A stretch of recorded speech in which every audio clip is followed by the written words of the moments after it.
everyone. Good afternoon. Welcome to your Neet English batch. How are you doing? Let me know if the audio and video are both clear. There seems to be some technical issue we are facing. We are trying to figure it out. I can't see you. Just 1 minute.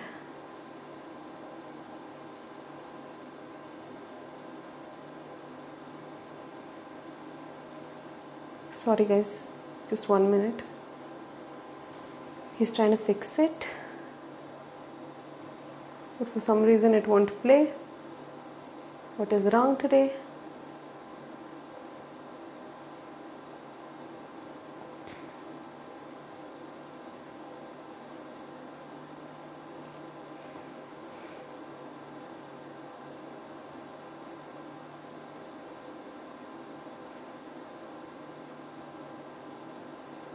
I can't even see your comments or anything. I don't know if you're live or not live. Oh yeah, we are live. Good afternoon everyone. I'm doing great. How are you all doing? How did you enjoy the festive weekend? Did you all have a lot of fun? Are you still in the festive mood? Are you out of the festive mood? What is the scene? Good afternoon everyone.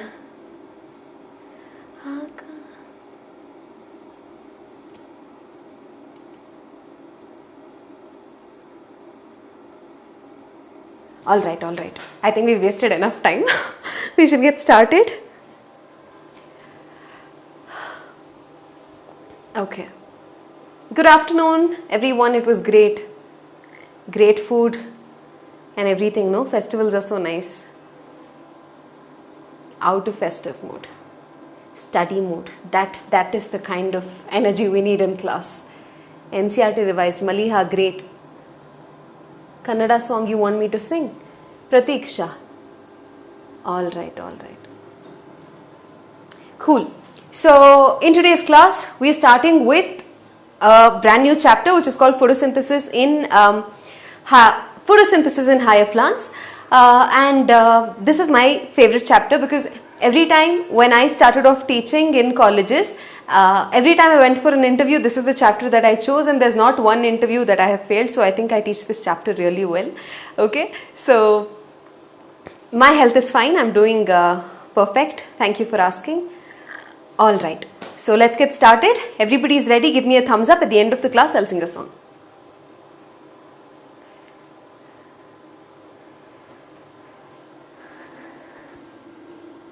Kadubu, kadubu. Nammanellu we had made kadubu and modaka and everything. Vanakkam every Tamilan.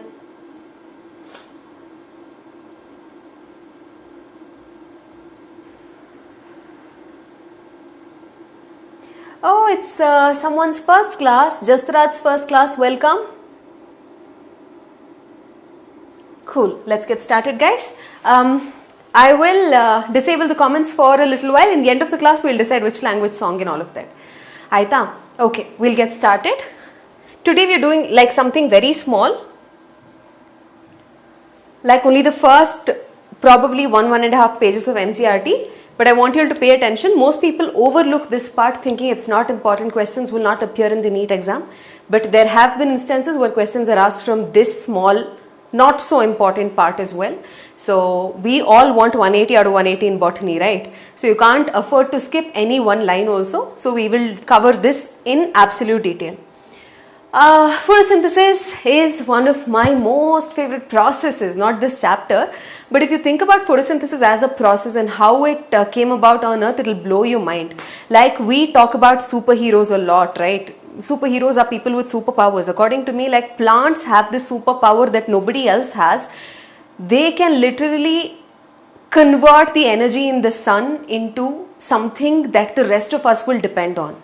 In fact, if you talk about the evolution of life on earth or origin and evolution of life on earth in the chapter evolution, okay, let me calm down first. Okay, so there's this chapter called evolution in zoology in 12th grade about which you will learn later. But there are some things in the evolution chapter that I absolutely love. And I think you should know about it before we start learning about photosynthesis. when the earth first formed after the Big Bang and everything, it was just like one hot ball of gases, all right. It did not even have a solid surface. It was just like a ball of gases.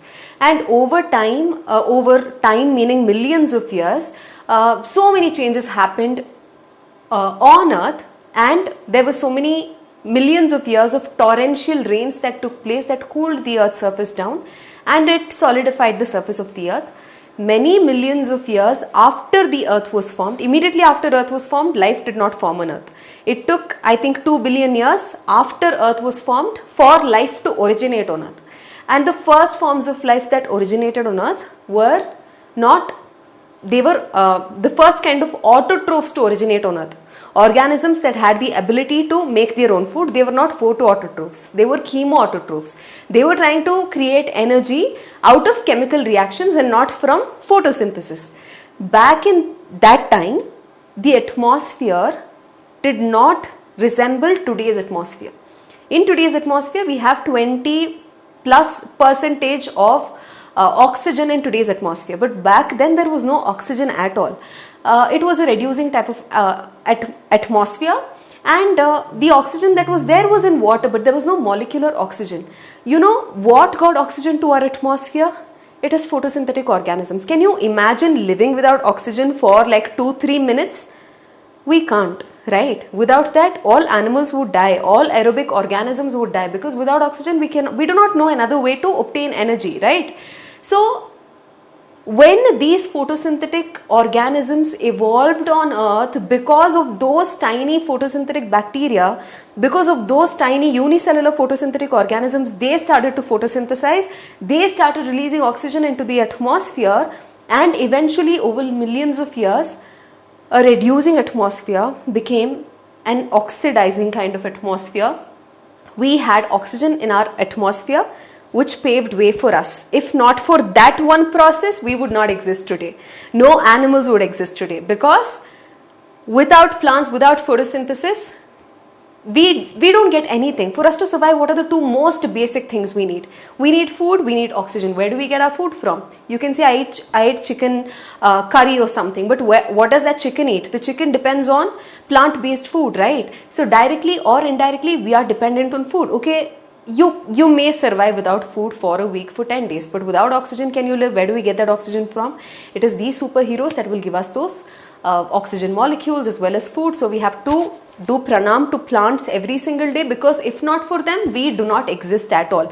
We could not have evolved at all. So the process of photosynthesis itself is so significant. You may have learnt about this in minor detail in your lower grades. Everybody knows the definition of photosynthesis, everybody knows what are the reactants, what are the products, but in 11th grade you will learn about it in much more detail. But if you're somebody who's passionate about all of these life processes, you will enjoy it. But if you're somebody who finds it boring, then I don't know what to say. Hopefully I'll try my best to make it engaging and interesting. Okay, so that's about the significance of photosynthesis. If not for that, we will not exist. In fact, all of the energy that we have on our planet today is directly or indirectly because of photosynthesis. All of these fossil fuels that you use in your bikes and scooters and cars, all of these fuels that we use that acts as a source of energy, where does that come from? How did petroleum form? How did coal as a fuel form? That formed because of plants, because plant had so much. When they were compressed, when they were fossilized, that is when these fossil fuels formed. If you're using something to burn wood, where does that energy come from? That comes again from plants, right? And think about any form of energy, ultimately it will lead you to photosynthesis itself. So if not for this process, life would not be the way it is, the earth would not be the way it is. This magical planet that we have today, most of it, all of the biodiversity that we see and enjoy today, for most of it, we have to say thanks to photosynthesis, right? So in today's class, we're going to learn about the early experiments. Today we know that in photosynthesis, carbon dioxide is used, water is used, glucose is made, oxygen is released. But back in the day, many people worked really hard, conducted research for several years to help us understand how this process works. So we will learn about some of those experiments. Alright, but before that I want to show you this.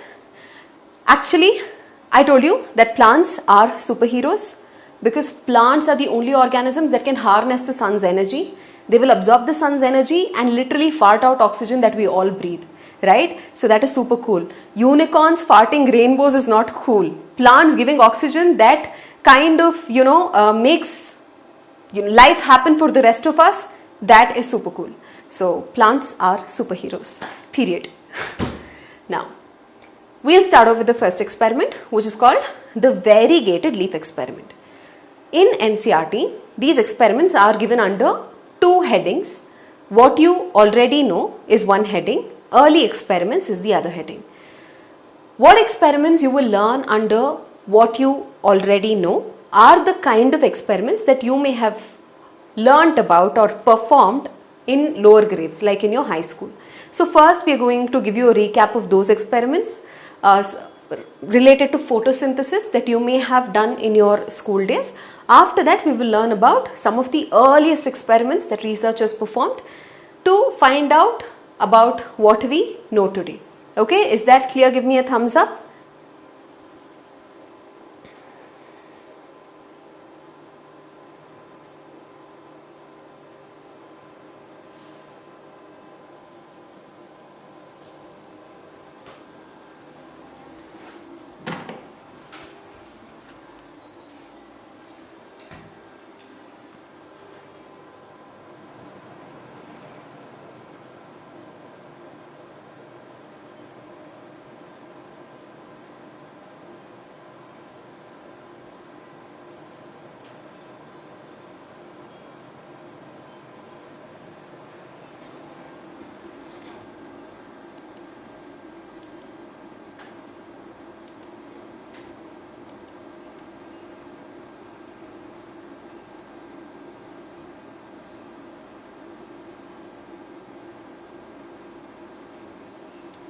Are you not able to use the emojis? Cool. Let's move on. So this is called the variegated leaf experiment. What does a variegated leaf mean? You may have seen these ornamental plants with very pretty leaves. They look a little different from our usual conventional leaves. Normally leaves are like plain green in color, but in some leaves you see two different shades of green. In some leaves you see colors other than green. Whenever a leaf has colors, more than one color, we call it a variegated leaf. Okay. So here probably anthocyanins are present, that is why it's giving this purplish beetroot kind of color. Surrounding that you have chlorophyll, so green is present. So in these leaves there's more than one color, meaning pigment distribution varies. Wherever it's green, it will have chlorophyll. Where there is no green, it will have some other pigment. Okay. So this variegated leaf experiment, what it confirms is that photosynthesis will occur only in the regions of green color. Wherever the leaves are green, only there photosynthesis will occur. But how do we test this? What we do is we take a plant which has variegated leaf like this. We de-starch the plant. Okay, basically what we are doing here is called a starch test. You may have done starch test in biomolecules chapter. Right. What do we do in starch test? We test for the presence of starch. You take a potato obviously will have starch. You add a drop of iodine onto the potato. Iodine is naturally like yellowish golden brown color. Okay, so if you add it to something that contains starch, that color will change into bluish black. So if you're adding yellow color iodine to something and if it changes to bluish black, that means that substance has starch in it. So here we are trying to test for the presence of starch in the leaf. In a plant, when will starch form? What is starch? Starch is a polymer. Starch is a polymer that has many glucose units repeating. Glucose, join, form chains and branch out and become starch. Okay. So for starch to form, glucose should be present. For glucose to form, photosynthesis must occur. So, if a part of the leaf is showing the presence of starch, that means in that part, glucose has been synthesized. Right? That is what you know already. So, right now, what we are going to do is, we are going to take one of these plants and de-starch them, meaning you make sure that the plant does not have any starch in it, like it is used up, or whatever starch is present will get used up. See, in a plant, photosynthesis will happen, glucose will be formed as an end product. Glucose, some amount of glucose will be used up for the activities of the plant, for the metabolic activities, for obtaining energy, some amount of glucose will be used. If it has to be transported to some other plant, it is transported as sucrose. If it has to be stored, it is stored as starch. Why is it stored? As a reserve food. So let's say today everything was perfectly optimum for photosynthesis. Plant made a lot of food, it stored it as starch. Why is it storing it? There could be some day in the coming week where the sunlight is not sufficient, it's a cloudy day, or there's not sufficient water in the soil. So the plant may not be able to photosynthesize very efficiently. What will it do then? Whatever starch it has stored, that starch it will break up, it will use the individual glucose units as a source of energy. So for future use, if at all there is a case where photosynthesis cannot be performed optimally, then the plants will make use of starch as a reserve food. So what we do is we make sure that this plant has used up whatever starch it has. Okay, so what do you do then? You do something called etiolation. Etiolation is when you take a plant that has variegated leaves like this, keep it in the shade, keep it in the darkness for 2 to 3 days. For 2 to 3 days, if it's not getting any sunlight, there's obviously no way it can photosynthesize. When it's not photosynthesizing, what will it do? It will use up the starch that it already has made in the previous week or some other time earlier. So it will start making use of that starch and it will run out of starch. If you don't place it back in the sunlight, the plant will die because it's only for some time the starch can, the plant can make use of the starch. After the starch is run out, then the plant will have no other way but to die. Once you know that the starch is used up after 2 to 3 days, obviously it will get used up. Then you take this plant and keep it in the sunlight. Now you know that the plant does not have starch, right? So at this point, you will test the leaf for the presence of starch. Now where starch will be present? It's not present in every part of the plant. Wherever photosynthesis is happening, only in those parts, glucose is forming, only in those parts starch will be getting synthesized, right? So what you do right now, you take after etiolation, you keep it in the sun for a while and you take a leaf and add iodine to it. Right now we are testing for starch. After what? After etiolation. But before etiolation, if you test it, you might get the whole leaf positive for starch. But after etiolation, you will get positive result for starch test only in regions where green color is present. Like this is normal, iodine's normal color this is, okay. So if you add iodine to this leaf, wherever it is green in color, you can see in that part it has become bluish black or dark black. Wherever there is no green, over there is no change in color. That means starch is present here, over here starch is present, over here starch is absent.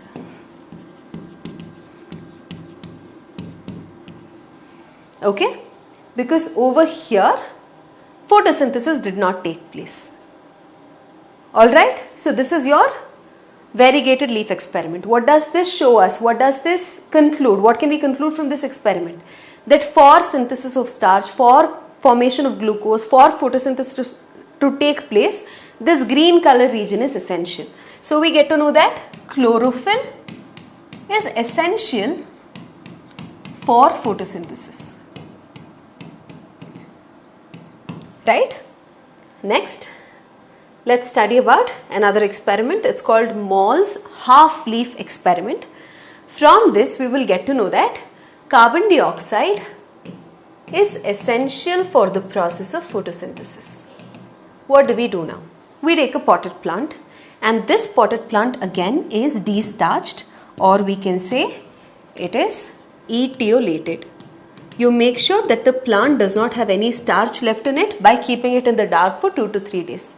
Then what we are going to do is we will take a wide mouthed bottle. Okay. You know, like in the chemistry lab, in your bio labs, you may have seen like some bottles have like really wide mouths, right? According to whichever plant you have selected, according to the shape and size of its leaf, you will select a bottle. For that you will need a cork to plug in that bottle, and in that cork there will be a slit. A slit cork is required. Through the slit cork, what we will do is, you will insert half of the leaf. Like you can see here, this is the leaf. Half portion of the leaf is inside, the remaining half is outside. Like half is inside, half is outside. This is an etiolated plant. Alright, depending upon the size of the leaf, you will choose a bottle. Now inside that bottle, what will we have? You can either have KOH, potassium hydroxide present in it, or as a solution, or you can soak some cotton with potassium hydroxide and place it inside the bottle. Now what is this potassium hydroxide going to do? Whatever carbon dioxide is present in the bottle, it will absorb it. So that over here carbon dioxide is not present. Now you will keep this set up in the sunlight. What all does photosynthesis require? Of course it requires sunlight, and we are giving it sunlight. Right? Sunlight is also given. Sunlight is there, green part is there. What we have removed is carbon dioxide. Okay, water is anyway available, it's a potted plant. Now after a few hours, if you take this leaf and test it for the presence of starch, you will see that the test result will be positive only in the part of the plant that was exposed. You will not find positive result for starch in the part that was inserted inside the bottle where carbon dioxide was not available. If carbon dioxide is not available, it cannot photosynthesize. If it cannot photosynthesize, it cannot form glucose. If there is no glucose, obviously there won't be any starch. If there is no starch, obviously it will give a negative test for starch, negative result for starch test. So from this we will get to know that carbon dioxide is essential for the process of photosynthesis. These are the two experiments that you will have to read about under what you already know in the textbook. Okay, so in this, if you have any doubts, ask me.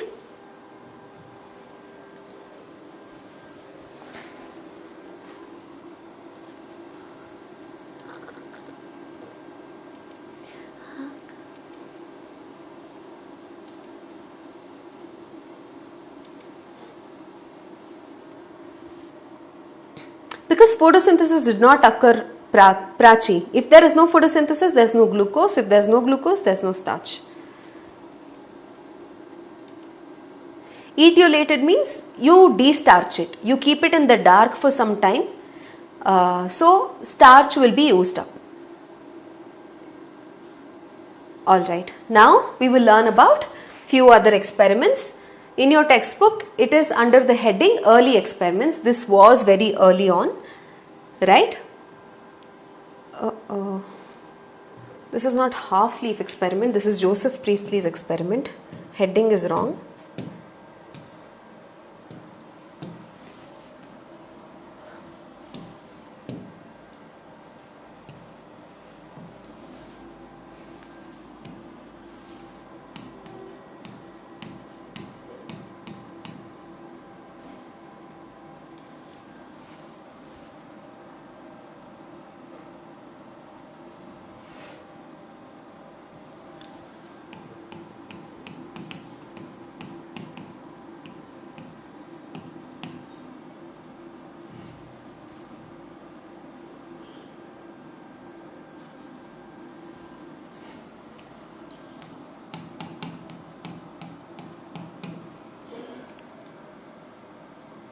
Uh-oh.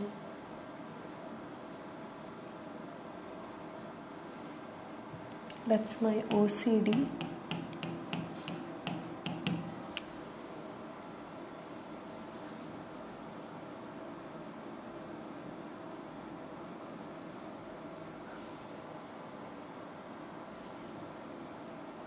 Never mind. Okay. So, what they've given here is the time during which he was alive and he was performing experiments and all of that. Don't worry about the dates. That's not very important here. Okay. What have I done?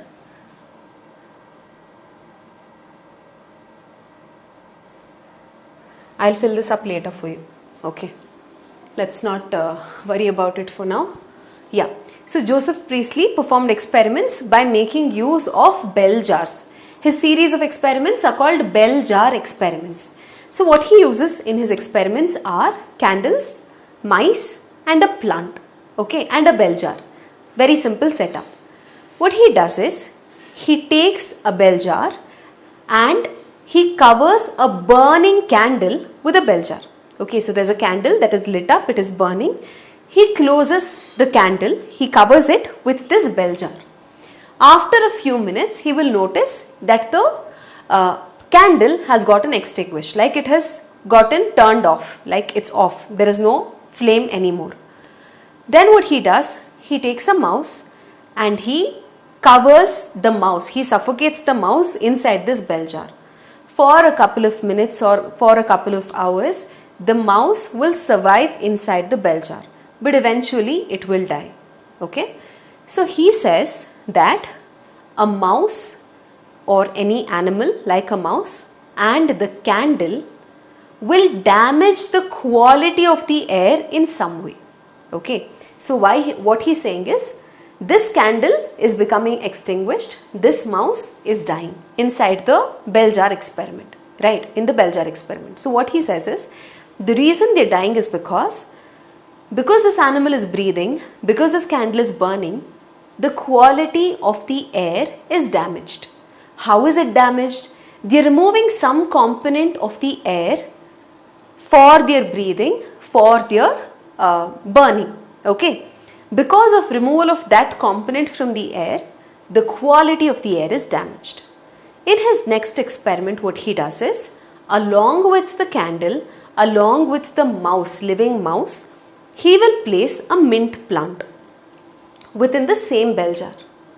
Now he will notice that the candle continues to burn, the mouse continues to live. So what he says is, there is something that this green plant is producing that is restoring to the air what this burning candle and this mouse had removed. So he says the quality of the air is damaged, that is why this got extinguished, this mouse died. Why? Because the breathing of the animal, the burning of the candle is removing something, we don't know what it is yet, he did not know what it is yet. He said it's removing something essential from the air, because of that, that is what is happening. And then when he places this mint plant within the same bell jar where you have a burning candle and a mouse, live mouse, they will continue to live. Whatever these had removed from the air, this plant is restoring it into the air. That is what he says. Eventually, he even discovers oxygen.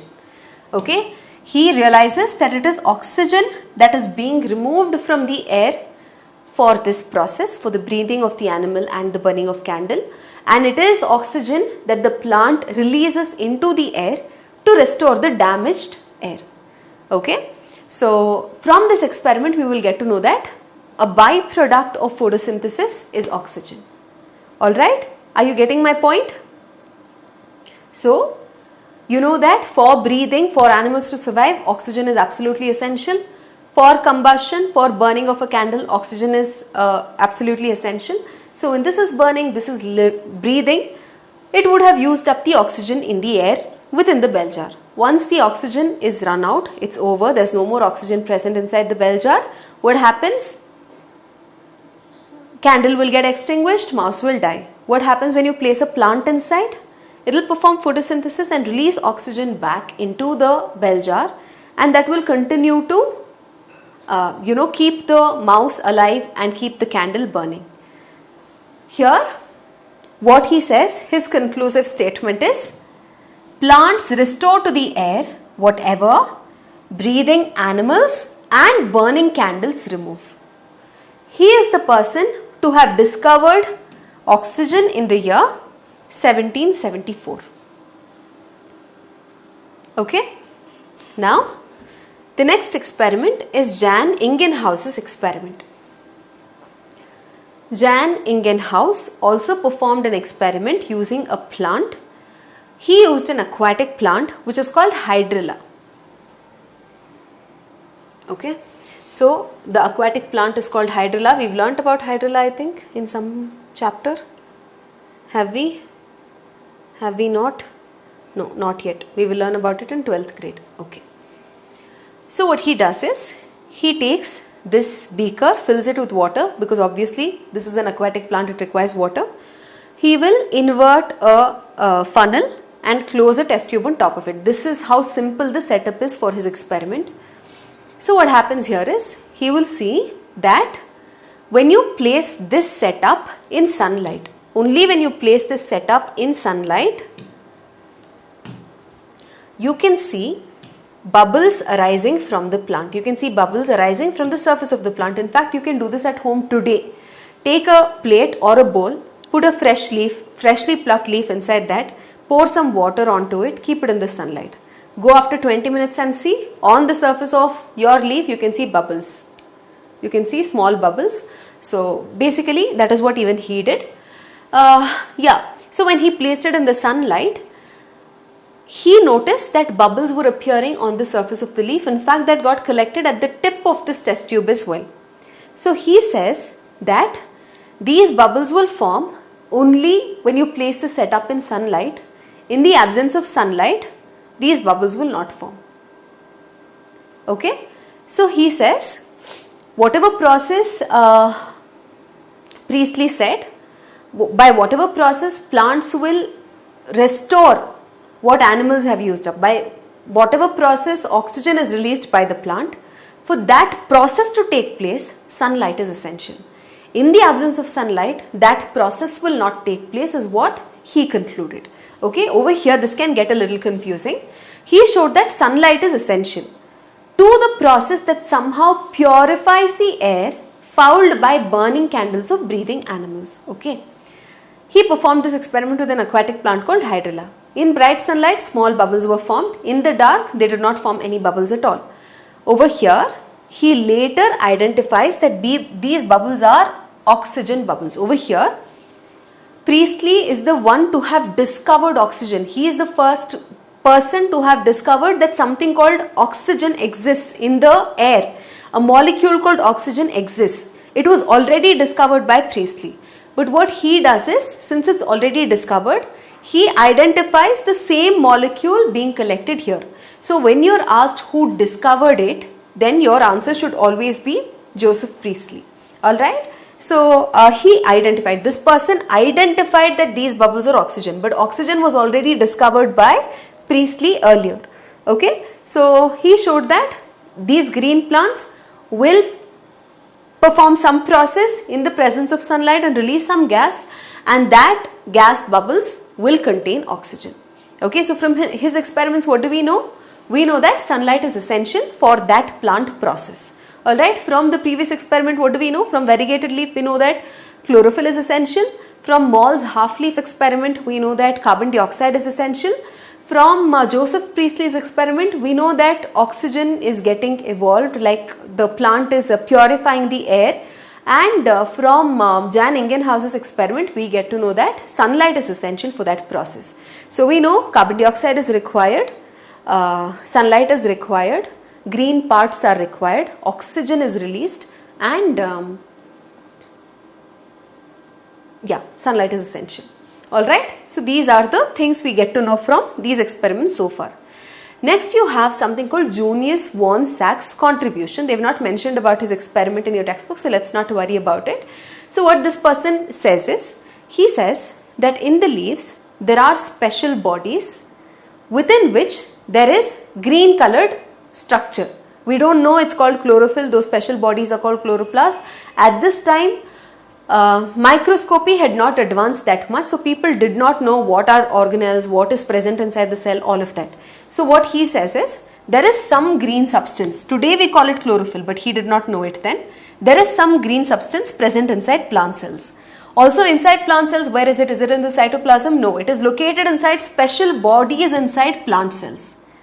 And within these special bodies inside plant cells, because of this green substance that is present in the special bodies, glucose is being synthesized. Okay, he is talking about glucose. So far we didn't talk about glucose. He is talking about glucose, and he is saying for sure that glucose is formed inside plant cells, inside special bodies, because of this green substance. And he also goes one step ahead and says this glucose is stored in the form of starch. Okay, so what is this person's contribution? He says that in the process of photosynthesis, glucose is formed, and this glucose, if it has to be stored, it is stored in the form of starch.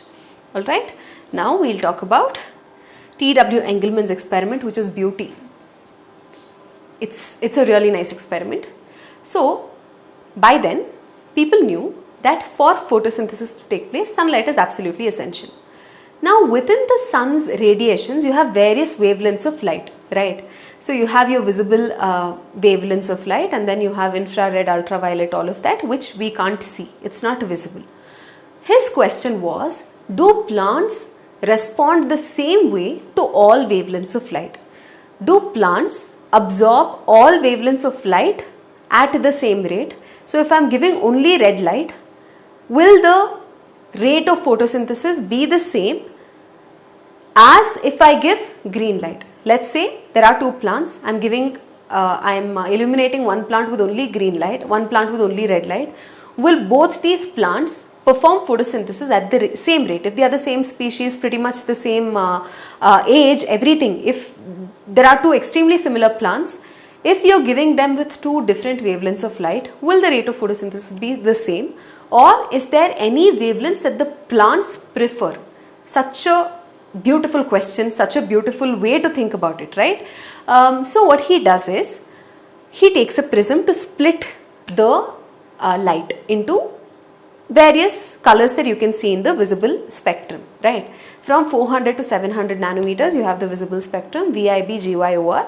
He uses a prism to split white light into its constituent colors, right? So that is what he does. Now what he does is, he makes use of two organisms. One is a photosynthetic alga. The other one is a heterotrophic bacteria. One can perform photosynthesis. One is heterotrophic bacteria. It requires oxygen to survive. It requires oxygen to break down food. This bacteria is aerobic heterotrophic. This plant is photoautotrophic. So which is the algae that he is using? It's called Cladophora. Cladophora is a filamentous alga. You know filamentous algae, right? We've spoken about Spirogyra and other plants, Eulothrix and other plants in plant kingdom. You know what a filamentous alga is. So what he does is, he takes a filamentous alga, like one filament of the alga, and he immobilizes it on a slide. So he sticks it, like he immobilize means it should not be able to move. Okay, so he immobilizes it on a slide. This he will place in a suspension containing heterotrophic aerobic bacteria. Okay. Now this bacteria, to survive, to reproduce well, to grow well, it requires oxygen. Now this plant, as a byproduct of photosynthesis, will produce oxygen. Now wherever maximum photosynthesis is happening, there maximum oxygen will be released. Wherever maximum oxygen is released, that is where more of these bacteria can be found. If there are regions where there is not sufficient oxygen, their growth of bacteria will be very less. If there is more oxygen, they make use of that oxygen, grow well, multiply in number and increase in number, right? So this is the basis of this experiment, the principle of this experiment. So what he does is, he takes this Cladophora, and he places it, he illuminates that with this split light. So different parts of the Cladophora are illuminated by different wavelengths of light. Towards the end here you have the red light, towards the beginning here you have like violet, blue, those kind of light, right? Now we know that chlorophyll is the primary pigment involved in photosynthesis. Whenever we talk about photosynthesis up until this point, up until 10th grade, you know, you mostly use chlorophyll with reference to photosynthesis. But in photosynthesis there are several other pigments also involved, about which we will talk in tomorrow's class. Now chlorophyll appears green in color. Why does chlorophyll appear green in color? Because chlorophyll reflects green. That green wavelength of light hits our retina and we perceive that color is green. Now what are pigments? Pigments are molecules that are capable of absorbing specific wavelengths of light in the visible region. Okay. So if chlorophyll absorbs green wavelength of light, we cannot see it as green. The reason we are seeing it as green is because it's not absorbing green at all. Chlorophyll lacks the ability to absorb wavelengths between 500 and 600. Wherever there is green color, it cannot absorb it there. Because it lacks the ability to absorb green wavelength of light, it cannot take it and it cannot absorb it, it is reflecting it. It's reflecting 500 to 600, that wavelength, that range of wavelength of light, and that is what we perceive as green color. So, according to which wavelength of light it maximum absorbs, you can see that if it is absorbing, okay, here you have VIBGYOR, let's assume. If it's not absorbing green light here, if it's not absorbing green light, photosynthesis is not happening there, because for photosynthesis energy is required and that energy comes from this radiation. If in green light it's not absorbing that radiation, photosynthesis is not happening. If photosynthesis is not happening, oxygen is not getting released. If oxygen is not getting released, the bacteria will not grow here, because for those bacteria to grow, oxygen is essential. So over here in this green wavelengths of light, you see that there is no accumulation of these bacteria. Now look at the blue regions and the red region. You can see all of these little black dots here, all of that you're seeing here, these are bacterial cells. Now why is this bacterial cell so small with respect to this cladophora cell? Remember, we've spoken about the difference between prokaryotic and eukaryotic cells. This is a prokaryotic cell which is much smaller in size compared to a eukaryotic cell. So that is why these are smaller here. The size of cladophora cell, this is the size of one cladophora cell. These are all tiny bacterial cells. Now initially in the suspension it was equally uniformly distributed around this slide. But look at where all these bacteria are accumulating. They are coming towards areas where more oxygen is available. If there are more bacteria over here, what does that mean? That means there is more oxygen available in these regions. What makes more oxygen to be available in these regions? What produces oxygen? Photosynthesis, right? So that means the rate of photosynthesis is high over here, right? So because there is high rate of photosynthesis happening here, because chlorophyll can absorb wavelengths of light in the red and blue regions very effectively, in those regions you see that oxygen evolution is more. As a result, the heterotrophic aerobic bacteria are accumulating here, right? So this kind of helps us understand that all wavelengths of light will not have equal, will not elicit an equal response, uniform response from the plant. If you give a plant only green wavelength of light, that cannot even photosynthesize, right? It can photosynthesize very efficiently in the red and the blue regions. This is what we got to know from T.W. Engelmann's experiment. Okay, and this is considered to be like the first action spectrum ever formed or created. More about action spectrum we'll learn in tomorrow's class. For now, don't worry about that one line in NCERT. After this class, when you're reading it, about action spectrum we'll talk tomorrow, and then I'll use this as a reference then. For now, don't worry about it. Alright, so yeah, that's about this beautiful experiment, and look at his mind. In 1843 itself, look at the thought behind this experiment. It's phenomenal, right? So yeah, that is the thing.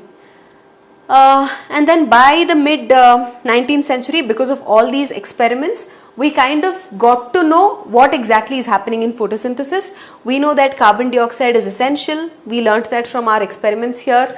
We know water is essential, sunlight is essential, chlorophyll is essential, glucose is synthesized, like a carbohydrate, glucose is synthesized, and oxygen is liberated.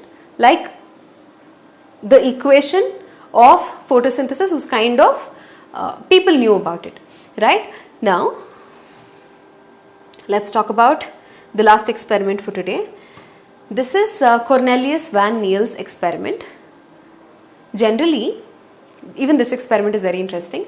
Generally, when we say plants take in carbon dioxide, give out oxygen, animals take in oxygen, give out carbon dioxide, we think that the oxygen in carbon dioxide that plants are taking is what gets released as oxygen, right? Let's talk about the equation of photosynthesis over here.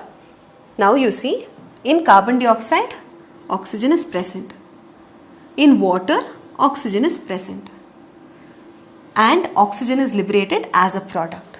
Generally what people thought was the oxygen in carbon dioxide is what is getting liberated as oxygen during photosynthesis. But it's not true.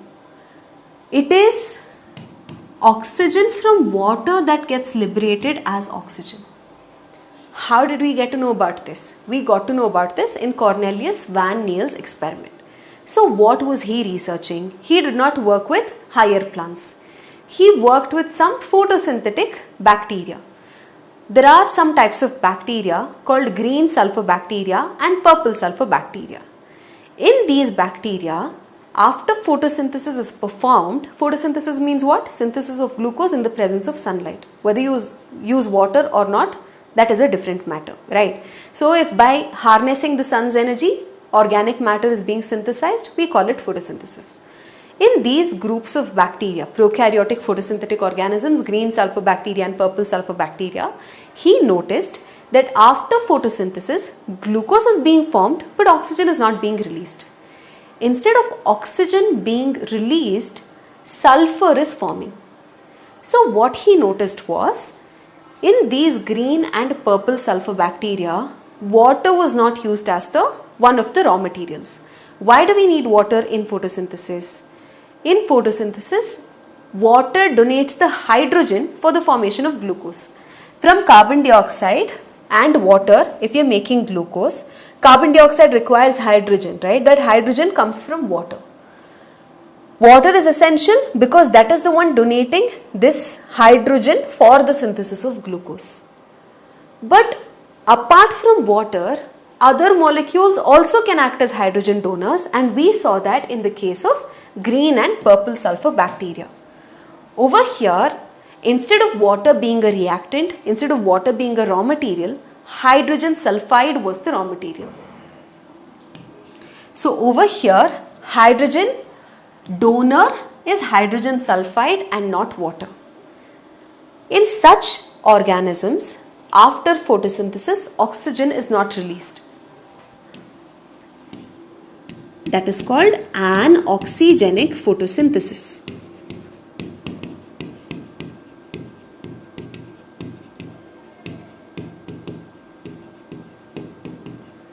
Now, if carbon dioxide, the oxygen in carbon dioxide was released as oxygen after photosynthesis, even in green and purple sulfur bacteria, carbon dioxide was used, right? If oxygen came from here, even in those organisms, oxygen should have gotten released. But over there, oxygen is not liberated. Over there, water is not used. What does that mean? It means that the oxygen does not come from carbon dioxide, it comes from water. Though we say plants take in carbon dioxide, give out give out oxygen, the oxygen that is being liberated is not coming from the oxygen of carbon dioxide, it's coming from the oxygen of water.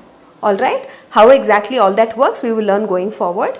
So yeah, from after that you can get this as the general equation for photosynthesis, where A can either be oxygen or it can be sulfur. If it is oxygen, you get, if it is water, this could be water, H2O or H2S. If you are using water, oxygen get released. If you are using hydrogen sulfide, you get sulfur formed. Okay. But this chapter's name is what? Photosynthesis in higher plants. We will not worry about what happens in these organisms. In this chapter, we will learn about oxygenic photosynthesis only. Why this experiment is given to you here is to make you understand that the oxygen that gets released does not come from water. It does not come from carbon dioxide. It comes from water. Okay. So this is kind of like the overall equation of photosynthesis. Here is a list of all the experiments we've discussed so far. If anybody has any doubts, you can let me know.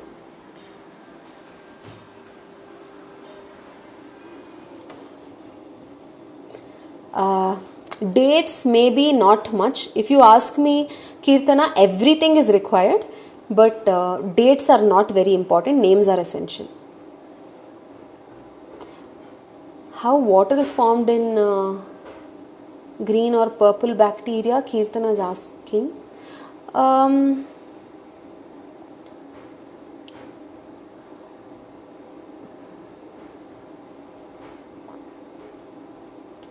Water actually forms during Calvin cycle. When I teach you Calvin cycle, I will explain that. Any other doubts? Why there was no role of green light? Whatever is green, it cannot absorb green. The reason it is green is because it lacks the ability to absorb green. If it can absorb green, if chlorophyll can absorb green, it will not appear green. It will only appear in colors that it cannot absorb. It will only appear in colors that it reflects. Because chlorophyll can't absorb green, it cannot take the energy from green, right? If it can't absorb it, that energy is not taken up by the plant. If it is not taking up energy, then how can it use anything for photosynthesis?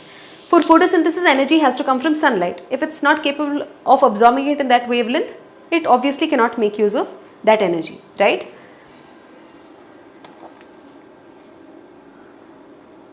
For the upcoming test, you have only anatomy of flowering plants. Okay, T.W. Engelmann's experiment once more. Somebody else is also asking, no? Sunetra and one other person.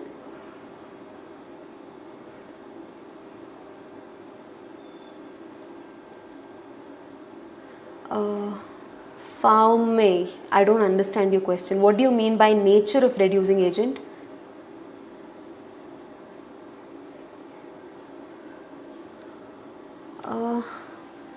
Harshita, why we see green color when there is no photosynthesis performed? Okay, see, you have something called complementary colors. I told you about this when I spoke about red algae as well.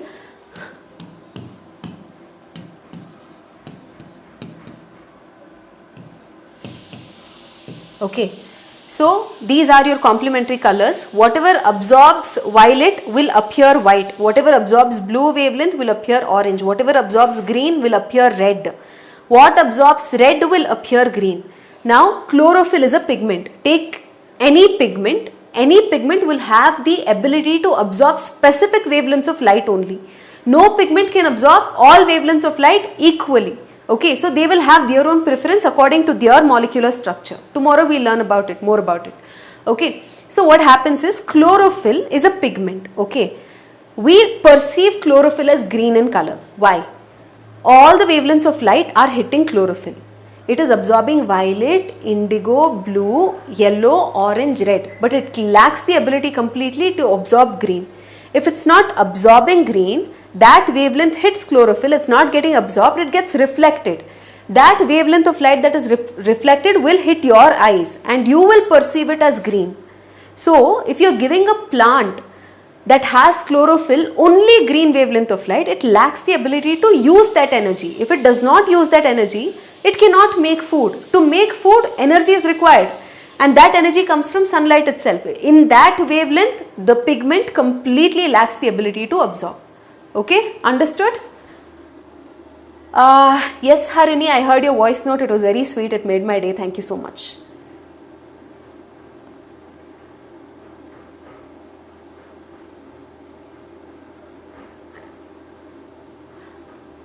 Yes, Ramya, it's like rainbow only. How to access free Yakin AITS test series? Actually, even I have no idea. I'll find out and let you know.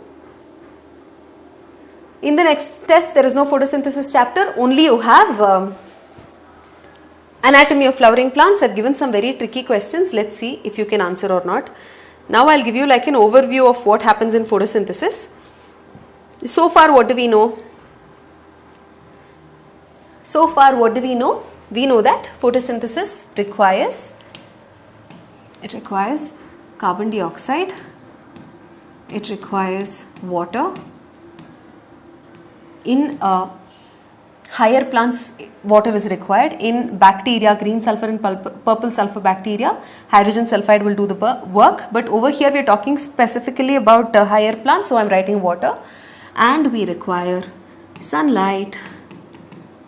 And we require pigments like chlorophyll. we get glucose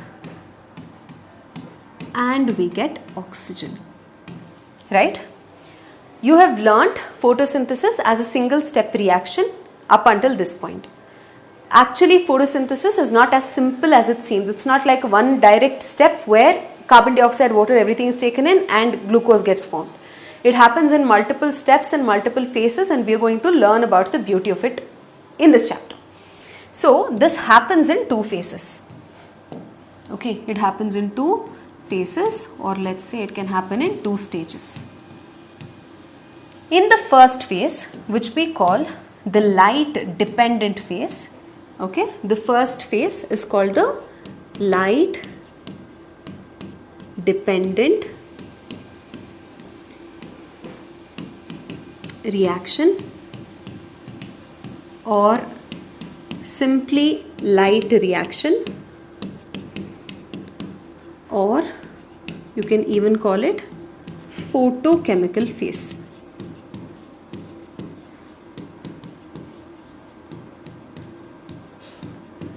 What basically happens here is sunlight is used. Obviously, if it's light dependent, sunlight will be used. The energy from sunlight is captured by chlorophyll. So you have this green pigment, chlorophyll. This chlorophyll will capture the energy present in sunlight, and what it does, it uses that energy to create energy rich molecules, to synthesize energy rich molecules such as ATP and NADPH. These are energy rich molecules. Similar to how when you're making pani puri, golgappe, whatever, it's not like a one shot thing. First you have to make the puri, then you have to make that potato preparation, and then you have to make pani separately, and then everything comes together, right? You can think about it like that. In the first phase, what happens? Light energy is utilized. Light is used, the energy sunlight is captured. That energy as it is cannot be used by our cells. For our cells, energy is required in forms like ATP and NADPH. So what happens in the first phase? Light is absorbed.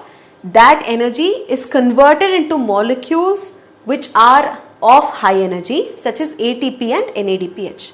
So in the first phase, what happens is sunlight is used, chlorophyll is used, and preparation of ATP and NADPH happens. What also happens is water molecule is used up. Water, you know that oxygen oxygen gets liberated from the oxygen in water. So water splits and oxygen gets liberated. So during the first phase, water is also used, oxygen is also liberated. But actual carbon dioxide fixation, actual reduction of carbon dioxide into glucose will not happen. That will happen in the second step. What is the second step called? The second step or the second phase is called light independent reaction,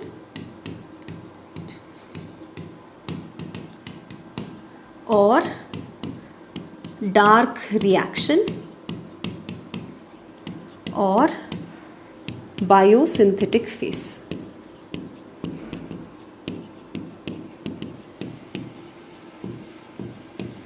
Now this phase is not directly dependent on light, but it is dependent on these energy rich molecules. You know, carbon dioxide combining to form glucose is an anabolic process. In cells, whenever something big is being built up, whenever something big is being constructed, energy will be consumed. You know that, right? So carbon dioxide is one small molecule. This is one carbon dioxide with a single carbon, one carbon molecule. So you have 1, 2, 3, 4, 5, 6 such molecules. That is getting built into one large molecule.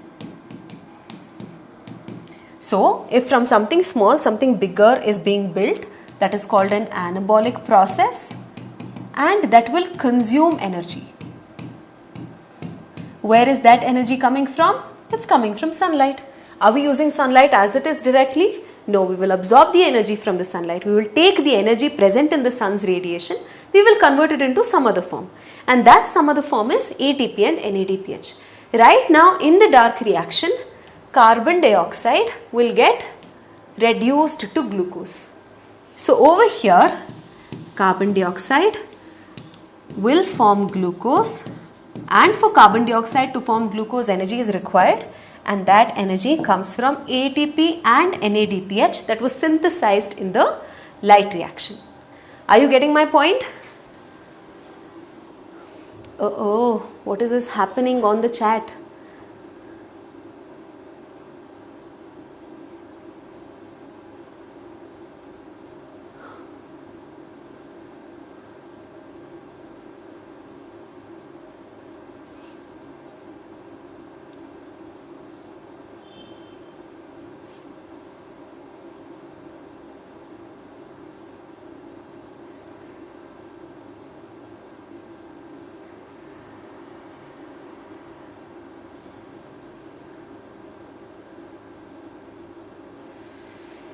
Yes, Vagdevi, you can write both.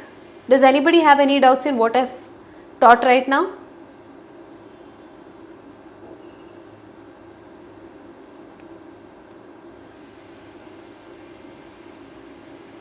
There are no doubts, no?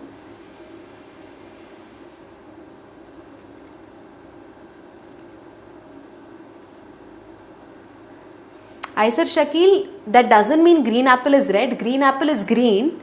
It's not red because it's absorbing the red wavelengths.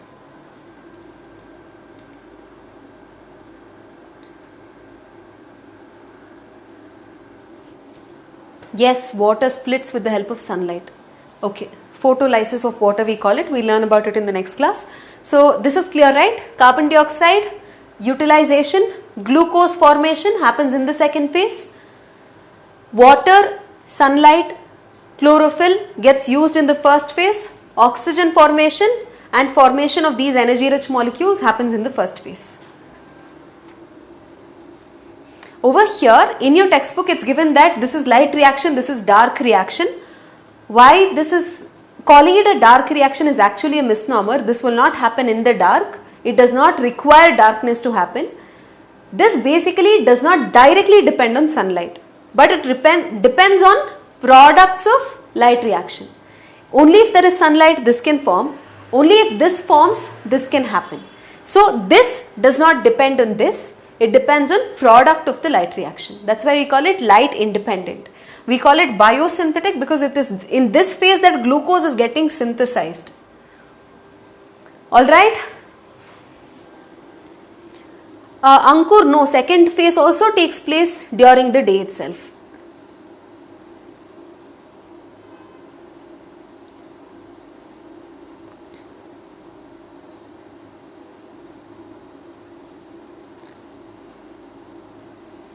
Rani Lakshmi Yadav is asking once more. Okay, this is the overall photosynthesis equation. Photosynthesis requires sunlight.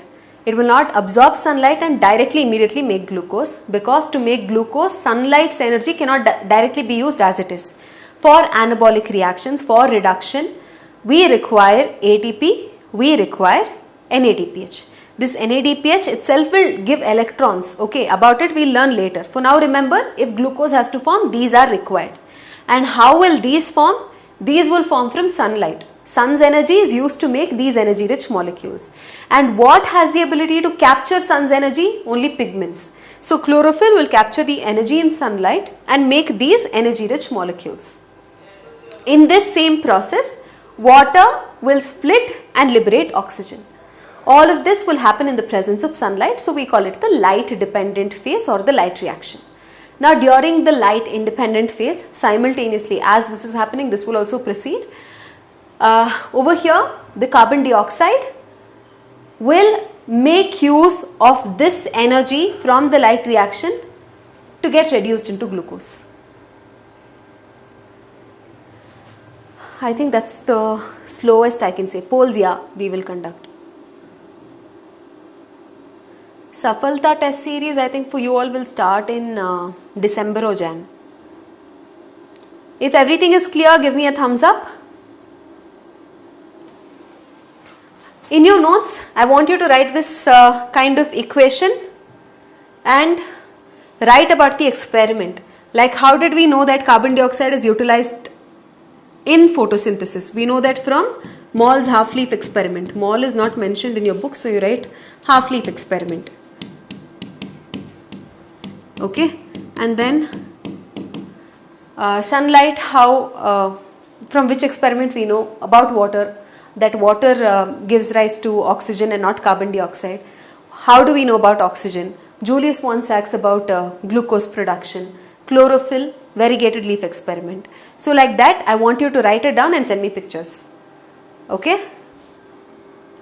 Yeah, both steps will occur simultaneously. I'm not sure about the exact date, Kirtana, but as and when I find out about it, I will let you know. Please read this today itself. Please memorize what scientists did what research and learn it today itself. Okay? Now we'll start with our first PYQ. Uh-oh.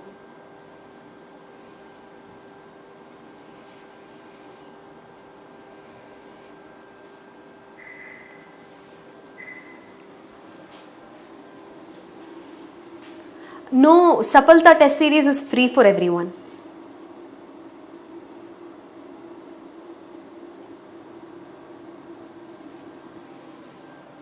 It's not balanced, then balance it.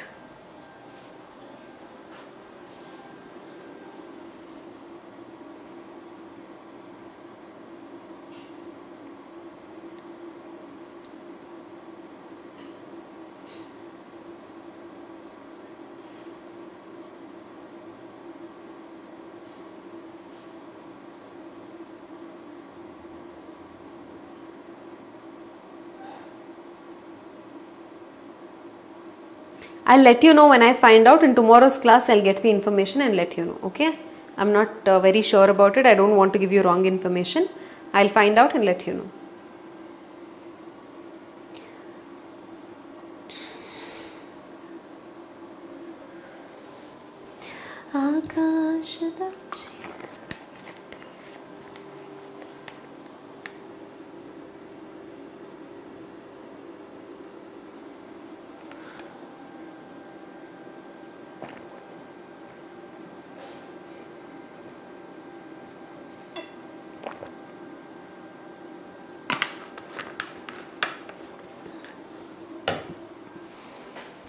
Okay.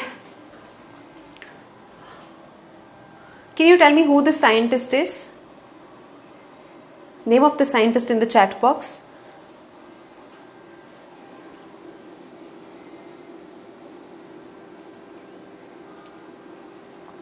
The correct answer is blue and red light. Option D. Who is the scientist? What's his name? I expected like 100%. 82% of you have answered correctly. Sakshi, Nancy and Tawfiq. Congrats. Next question.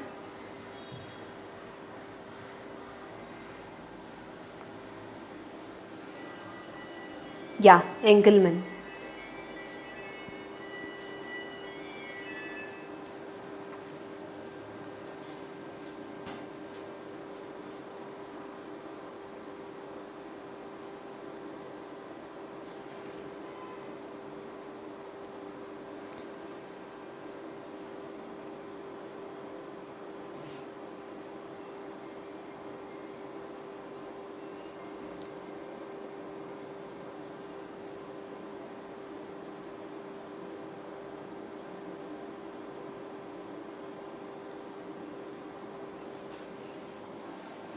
The correct answer is green sulfur bacteria.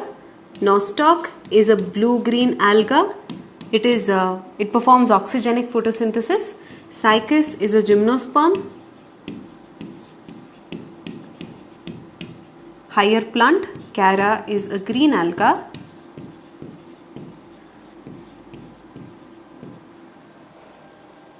Even that will perform oxygenic photosynthesis. So option A itself is the correct answer. 85-86% of you all have answered. Nancy, Tawfiq, Siddhika, top 3. In the last 10 years, only these 2 times questions have been asked about experiments. Okay, so Nancy is on top of the list. Then we have Tawfiq, then we have Alicia. Many of you would have answered correctly because there were just 2 questions. Okay, so I have a homework for you, and this homework is not related to anything that we have done today. This is a general homework. Okay, song and all we'll do. Listen, pay attention first. We've started this batch in the mid of June. It's already June is over, July is over, August is over, September almost halfway over. So since the last 3 months you have been studying in this batch, and most of you are repeaters. So you will not have school during the day, you will not have college during the day. I have one question to ask you all. Do you all have a dedicated study plan made already, or are you still going with the flow? Now when you say you study every day, is it measurable study? Like how many hours are you studying every day? Is that a fixed duration?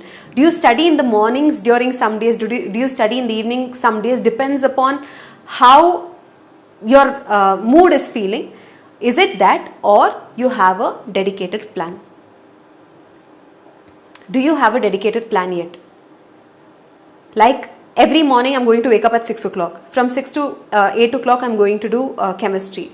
From 8 to 9 o'clock I'm going to take a break. Again from 9 to 10 o'clock I'm doing physics or botany or whatever. So do you have a plan like that? Do you have a plan for revision? Are you sleeping enough? Are you eating nutritious food? Do you have a dedicated plan? I want to see in the comments. 16th rank, congratulations. What is the answer to my question? Yes, there is a dedicated plan. Alright, so I want to give you a homework. Like what I've noticed mostly in teenagers is, even among you students when I asked you last class in the same batch, if you don't already have a dedicated plan, it is high time that you make a dedicated plan for yourself and you stick to it, follow it every single day. Otherwise, selection is not going to happen. It's not a joke that you buy some course, attend classes every day and leave it to God to make you selected. It takes work, it takes effort, it takes discipline and commitment. If you want to see yourself in that white coat with the stethoscope, then you must work hard right now. Alright. So, first make a dedicated plan for those of you who don't have it. The task that I have for you today is to observe yourself, to notice, observe your own thoughts. Most people say that they sit for studying but they can't focus enough. If they are studying for 2 hours, for the entire 2 hours they cannot stay focused. So different people have different distractions. Like what happens with me is, when I'm like too stressed, like suddenly they give me some class that I'm not mentally prepared for. I would have had something else in mind. I would have thought that I will cook something at that time, and they say you have to take a class. At that time I get like super stressed, and what I do is I start scrolling on my phone, or I turn towards food. Like I feel like eating something very sugary at that time. Okay, so that is what happens with me. All of you will have some patterns. Like if you're sitting for studying right now, observe your thoughts. This is unique for each individual. For everybody it will not be the same. When I'm reading something that I don't like, I don't enjoy studying about it, when I read, after the first page, I will think of my phone. I will feel like I should call my mother.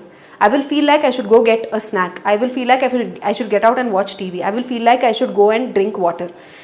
My mind is telling me that I don't like it. My mind does not want me to do it at the moment. So it's coming up with excuses to make me do something else that I will enjoy. It will make me think of anything other than studying. I'm sure all of you must have experienced it when you're studying something that you don't like. First of all, the reason you don't like it is because you have not understood it properly, right? So whenever you're sitting for studying, pay attention to your thoughts, okay? NEET exam is an exam of your knowledge. It's also an exam of how much willpower you have. If you have to work on your willpower, if you have to work on your mindset, you should understand yourself first. Just not going with the flow. So what you're going to do today, tomorrow, day after tomorrow for 3 days, observe how frequently your mind is telling you to go away from the books and do something else. For most of you, it might be mobile addiction. No call received, no notification sound or anything. 3 lines you read and your hands will slide towards the phone, pick it up and you start scrolling and you don't know when to stop. half an hour would have passed by. If this is the case, it could be mobile, it could be food, it could be anything. I want you to notice how frequently it is happening. And I want you to consciously push that limit. Like if it's happening for you every 10 minutes, if your mind is telling you pick up your phone, right now you get a doubt, while studying you get a doubt, what is the first thing you will do? You will want to find out more about it, you will pick up a phone and you will want to search on Google. But you go to your phone to look for that doubt, but it will not stop there. It will take you to Instagram, it will take you to Snapchat, it will take you everywhere else. And you're losing out on time. This is your brain trying to play tricks on you. You should not give in to that trick. So when your mind is asking you, first of all, I want you to notice, you're starting studying at 4 o'clock today, take your book, pick up that book and start reading. When exactly is your mind going to tell you to look away? When exactly is your mind going to tell you to go out and grab that snack, whatever your distraction is? Like 10 minutes later, 15 minutes later, half an hour later, make a note of it. And when your mind is telling you that, I want you to stop it. Even if it's telling you go pick up that phone, I want you to push it to a little longer. Okay. So at the end of 3 days, if you're noticing yourself, noticing your own study routine, you will understand what subject, when you're studying, which subject this happens, and how frequently is your brain telling you to do this, and how frequently you're giving into your brain and agreeing to whatever it tells you to do, you will get to know. Based on that, we can customize a kind of timetable for every one of us. So if we have to set a timetable individually for each of you, I want you to have this data. Once you have this data with you, I will conduct a live class exclusively for setting a timetable and following it. Before that, you should make this data for you. Okay? Sampath is not using any social media games, that is brilliant. Shahid is addicted to games, whatever it is. Yeah, whatever it is, make note of it and how frequently it happens. For Maliha, biggest distraction is mobile. I agree. For all of us, it is the same. So if you have this data with you, how frequently it is happening, for which subject it is happening, we can work around it. I'm planning like a live session for you on YouTube where we discuss only this about how to set the timetable, how can you win over your brain. Actually, in our brain, there are two parts. Okay, one is your prefrontal cortex, one is your limbic lobe. So every time your prefrontal cortex is trying to make you study, another part of your brain, your limbic system is telling you don't study, it's alright, because it does not want to do the hard work. How do you give more control to your prefrontal cortex? Is by saying no to the limbic system. Every time you're taking a book to read, if your limbic system is saying this is not important right now, NEET is in May next year, it's not even 2024 has not even completed yet, you have a long time, it's okay, shut it, close. How do you make your prefrontal cortex stronger? You don't do what the limbic system says. That will give this a little bit more power, it will become stronger. Next time it says, go check your phone right now, call that friend, it's been so long, maybe you have to tell this information to somebody else. Don't do it immediately. When you don't do it immediately, your prefrontal cortex will become stronger. So you will think about taking decisions, the right kind of decisions. It will guide you towards taking the right kind of decisions in the long run. Okay, so this is your homework for today. I want you to make a note in a notebook. Keep it aside. Every time you're reading something, you get a doubt, you don't have to ask me immediately. After your entire study is over, at the end of 2 hours, make note of all your doubts and ask me at once. Are you getting my point?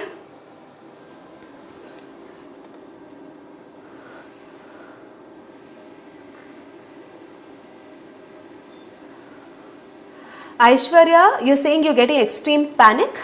Okay. If you're getting extreme panic, I'll tell you one exercise that you can do. It's called a box breathing technique that works for me when I panic. What you have to do is, you have to breathe in for 5 seconds, 10 seconds, however longer you can, you breathe in. Breathe in for a count of 5. Hold for a count of 5. Exhale through your mouth for a count of 5. Hold for a count of 5. So you breathe in, hold, exhale, hold. Breathe in, hold, exhale, hold. Okay. So if you're breathing in for 6 seconds, you should hold for 6 seconds, you should exhale for 6 seconds, you should hold for 6 seconds. Or if you're doing it for 5 seconds, you do it for 5 seconds. You're doing it for 7 seconds, you do everything for 7 seconds. That will calm your nervous system down. Okay. Next time you panic, you can try and do that.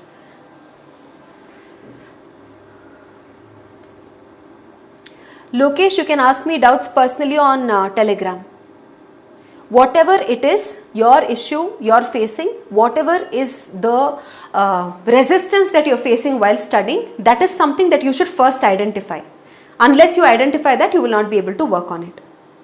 How to do revision, I will tell you. Okay, first we will set a timetable for all of you. First we will identify what are your distractions, remove those distractions from your way, and then we will talk about revision. So for this week, this is your task. Alright? For the coming 3 days, you have to do it.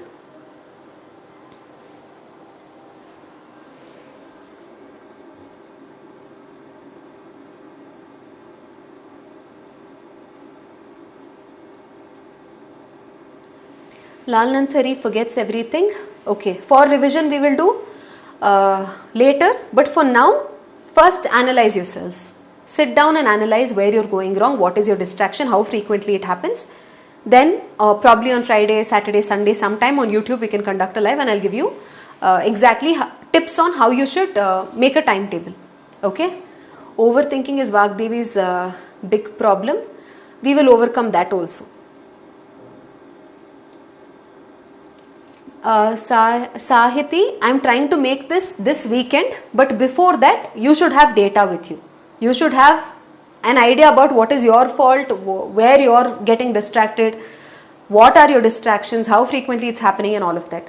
If you have that data, that session will help. If you don't know yourselves, then that session will not help. That's why I'm giving you a heads up. We're having this over this weekend probably. So before that, you have your data ready. Okay? And that's something that only you can do. I cannot do it for you. Your friend cannot do it for you. It's not like one thing will fit everybody. It's individual. Unless you do that, the timetable session will not help you. Alright? Cool then. Prabhat gets songs in your mind while studying. Yeah, that is me too. Like your limbic system will literally tell you, like, don't do this right now. Maybe we should listen to a song, maybe we should call a friend, but just don't give in to it. Okay? How to reward yourself? Alright, there are a lot of unrelated queries that are coming. First, we will focus on what I am telling you today. Later, we will think about other things like revision and all of that. Okay? One more thing, you have to share the data with me before I do the live session on YouTube, because I want to know what your issues are. I have to come up with tangible solutions for that, and then we'll conduct that live. So whatever your data is, you have to share it with me. And I'm thinking of starting like a challenge, like a 100-day discipline challenge, no pain, no gain kind of challenge, where everybody will update whatever work you did on a sheet on a daily basis, and we will create groups for accountability so that you send each other whatever studies you have done. I am planning this. Hopefully by the end of this month we can do that also, but before that, let's see how many of you are interested, and whatever data you have to share that with me. What is your distraction? How frequently you're getting distracted? Whatever I've told you so far, you have to write it down for 3 days, 4 days, 5 days, how many ever days before we make that, and share it with me. I'll see what are the most frequent issues that you are facing. According to that, I will design your timetable, because all of you have classes at the same time, all of you are free during the same time. This timetable should not only include your study, it should have time for recreation, it should have time for re-energizing yourself, a good quality of sleep, all of that. So I will give you a good timetable that you can follow, but if you want that, you have to share your data with me. Okay? Alright.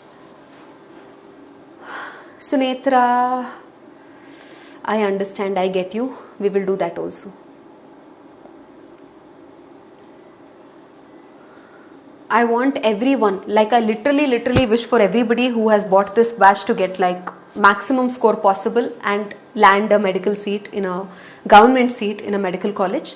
So along with studies, you will have to work on your mindset as well. Alright, so that's the reason I'm talking so much today, and I planned so little for the class, because this is important.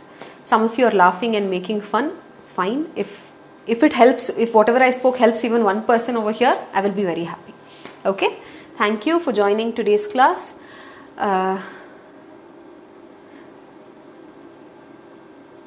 we will continue in the next class. How many questions you should solve per chapter, we'll discuss. These are two entirely unrelated things, Samuel. I'm not saying your doubt is not valid, but right now what I'm trying to focus on is something entirely different. Based on that also we will form I will create a video. Shauritra can't sleep. Okay. All right. So you will start creating your data from today. Okay.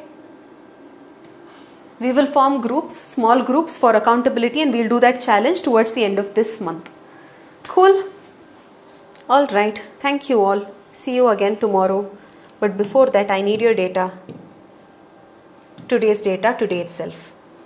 If you don't know where to find me, go look for Yucky Neet English 2025 batch. In that group, you can find me. Okay. Thank you all. Bye bye.